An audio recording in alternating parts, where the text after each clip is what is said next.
What's behind the crisis at Belarus-Poland border? Thousands of migrants who came to Belarus from Middle East and Africa are trying to enter the European Union through Poland. Thousands of migrants have flocked to Belarus border with Poland, hoping to get to Western Europe, and many of them are now stranded at the frontier, setting up makeshift camp as Polish security forces watch them from behind a razor wire and fence and prevent them from entering the country. A look at what led to the standoff.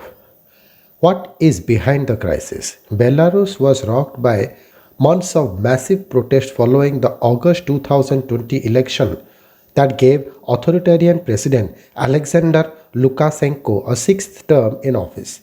The opposition and the West rejected the result as a sham.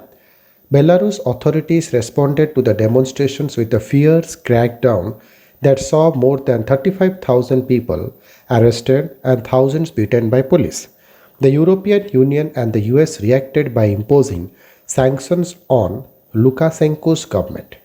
Those restrictions were toughened after an incident in May when a passenger jet flying from Greece to Lithuania was diverted by Belarus to Minsk, where authorities arrested dissident journalist Roman Pratasevich. The European Union called it air piracy and banned Belarusian carriers from its skies and cut imports of country's top commodities, including petroleum products and potash, an ingredient in fertilizer.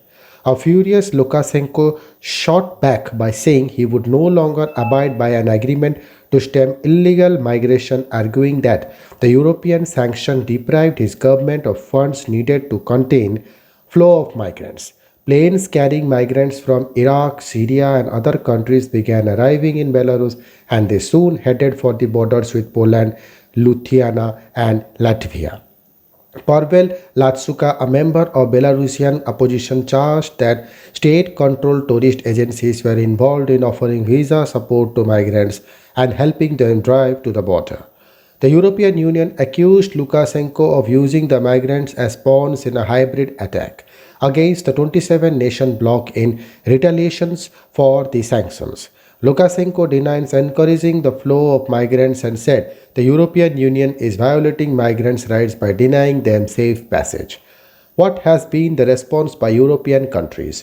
During the summer, Lithuania introduced a state emergency to deal with small group of migrants and strengthen its border with Belarus. It set up tent camps to accommodate the growing number of migrants. This week, large groups of have gathered at the Polish border, and authorities in Warsaw sent riot police and other forces there to bluster the border guards. Police authorities estimated around 3,000 to 4,000 were there. Some people used shovels and wire cutters to try to break through a razor wire fence to cross. Polish authorities prevented hundreds of attempts by migrants to cross. 8 deaths have been confirmed and temperatures have fallen below freezing at night. The European Union has made a strong show of solidarity with Poland, Lithuania, and Latvia. European Union officials are expected to discuss around another round of sanctions against Belarus, and European Council President Charles Michel said for the first time that the bloc would consider the possibility of financing physical infrastructure such as barriers or fences on the border. Analysts say Lukashenko's heavy-handed approach would likely backfire. Such brutal tactics would make Belarus toxic and delay the prospect of talks with the European Union, said Arintom Shaban, a Belarusian politician analyst who was forced to leave the country under pressure from authorities. European politicians won't engage in talks under pressure. Pavel Usawa, head of the Center for Political Analysis and Prognosis based in Poland, also said Lukashenko is mistaken if he thinks he can force the European Union into concessions. Lukashenko expects the European Union to give in to pressure and ask Poland to let migrants cross into Germany, USA said. But the European Union realizes that doing so would allow Lukashenko to emerge as the winner and encourage him to continue to take further such steps, raising the number of migrants to tens of thousands.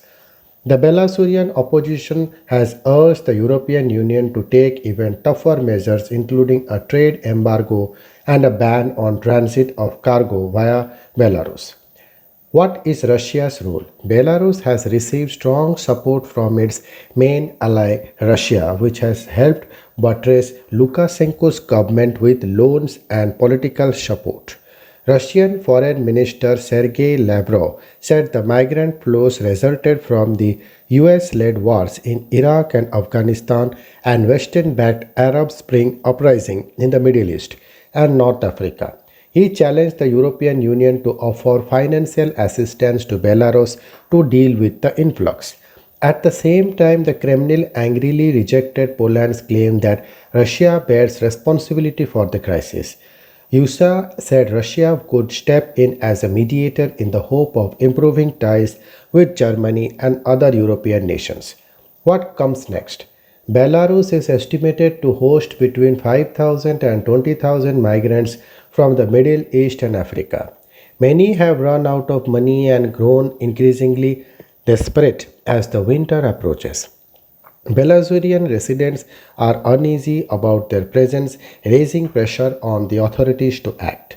Some observers expect Lukashenko to escalate the crisis and pressure the European Union to ease sanctions.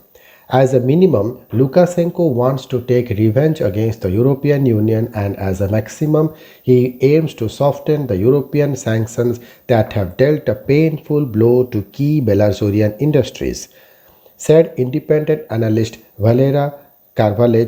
Belarusian authorities have tried unsuccessfully to persuade the European Union to engage in talks with and bargaining, and migrants are just an instrument in a hybrid attack by Minsk. Lukashenko has nothing to lose, he added. He is no longer worried about his reputation. Thank you.